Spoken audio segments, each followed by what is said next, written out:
खासदार निलेश लंके समर्थक राहुल झावरे यांच्यावर हल्ला, गाडीची मोठ्या प्रमाणावर तोडफोड।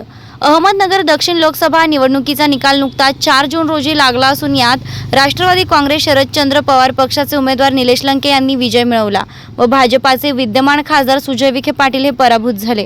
विजयानंतर अहमदनगर जिल्ह्यातील पारनेर तालुक्यात राजकारण पेटले असून एकमेकांचे समर्थक आमने सामने आले आहेत। त्यातच लंके यांचे समर्थक राहुल झावरे यांच्यावर आज जीवघेणा हल्ला झालाय, त्यामुळे जिल्ह्यात एकच खळबळ उडाली आहे। खासदार निलेश लंके यांचे समर्थक राहुल झावरे हे त्यांच्या गाडीवर पारनेर बस स्थानकाजवळ असताना हा हल्ला झाला। या हल्ल्यात गाडीचे मोठे नुकसान झाले असून ते गंभीर जखमी झालेले आहेत। या घटनेची माहिती मिळाल्यानंतर लंके समर्थक घटनास्थळी मोठ्या प्रमाणात जमा झाले व झावरे यांना अहमदनगर येथील शासकीय रुग्णालयात आणून पुन्हा खासगी रुग्णालयात दाखल करण्यात आला आहे। कोणताही अनुचित प्रकार घडू नये यासाठी घटनास्थळावर पोलिसांनी मोठा फौजफाटा तैनात केला आहे। असं आहे, कुठल्याही निवडणुकीमध्ये यश आणि अपयश या दोन्ही गोष्टी असतात, जय आणि पराजय। या ठिकाणी पराजय पचवता आला पाहिजे, जसा विजय पचवता आला पाहिजे तसा पराजय सुद्धा पचवता आला पाहिजे।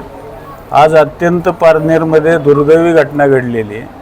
आमचे खंदे समर्थक ॲडव्होकेट राहुल झावरे यांच्या गाडीवरती हल्ला करून त्यांना बाहेर काढून त्यांना जीव मारण्याचा प्रयत्न त्या ठिकाणी घडला आणि ही घटना ज्या व्यक्तींकडून घडली ते पारनेरचे माजी नगराध्यक्ष आणि विखेंचे कट्टर समर्थक विजू आवटी आणि नंदू आवटी त्यांचे भाऊ आणि त्यांचे इतर जोडीदार यांची माहिती अद्याप मी पूर्णपणे घेतलेली नाही, परंतु त्यांनी त्या राहुल झावरेवरती प्राणघातक असा हल्ला केला। त्याचा श्वास काही सेकंद रोखला गेला, गळा दाबला, त्याच्यावरती चॉपरचे वार झाले। जर त्या ठिकाणी नगरे आणि इतर बाकीची सहकारी मध्ये पडले नसते तर आज वेगळी घटना त्या ठिकाणी घडली असती।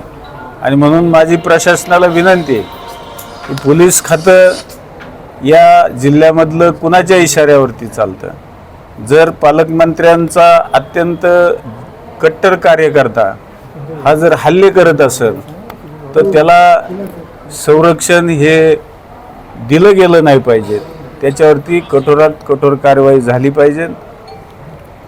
पराभव हा पचवण्याची ताकद खरं तर त्यांच्यामध्ये आली पाहिजे। कालच प्रेसमध्ये मी स्पष्टपणे सांगितलं होतं की पराभव पचवण्याची सुद्धा हिंमत लागते, ती हिंमत खरं तर या कुटुंबाने दाखवली पाहिजे। असे भ्याड हल्ले करून आणि कार्यकर्त्याला धमकावून तुम्ही पुन्हा एकदा हुकुमशाही आणि दादागिरी याला खतपाणी घालताय असं निदर्शनाला येतं आहे। हे चुकीचं आहे।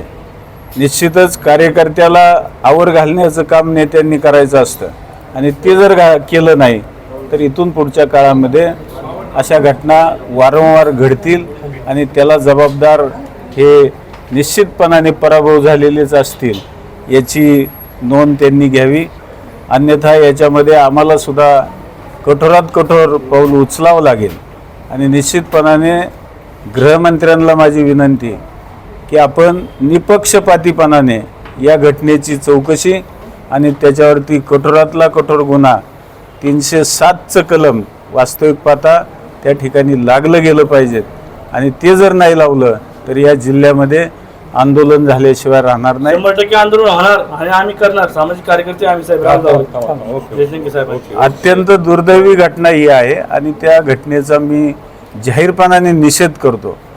आमच्या कार्यकर्त्याचा जीव वाचला पाहिजे, त्यासाठी आपण इथं सर्वतो प्रयत्न या सुरभी हॉस्पिटलमध्ये चालू आहेत। बाकीच्या गोष्टी यंत्रणेंनी पोलीस खात्याने त्यांच्या पार पाडाव्यात, अन्यथा त्यांच्यावर सुद्धा मोर्चा नेला जाईल।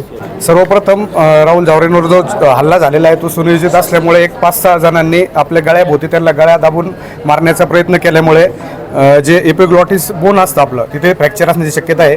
एक साधारणतः 5 ते 7 मिनिटासाठी त्यांचा श्वास पूर्ण रोखला गेला होता अशी परिस्थिती असण्याची शक्यता आहे. कारण की ज्यावेळेस त्यांना नगरला शिफ्ट करत होते त्यावेळेस पूर्ण ऑक्सिजन सपोर्टवर त्यांना आणण्यात आलं आणि सिव्हिलला त्या पद्धतीने पण ऑक्सिजनची गरज होती आणि मग क्रिटिकल असल्यामुळे सिव्हिलवरून त्यांना सुरभी हॉस्पिटलला आणलं आहे. त्यांना इथं ऑक्सिजन सपोर्ट दिला गेलेला आहे.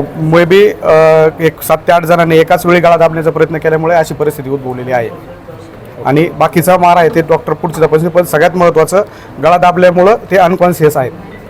Okay done.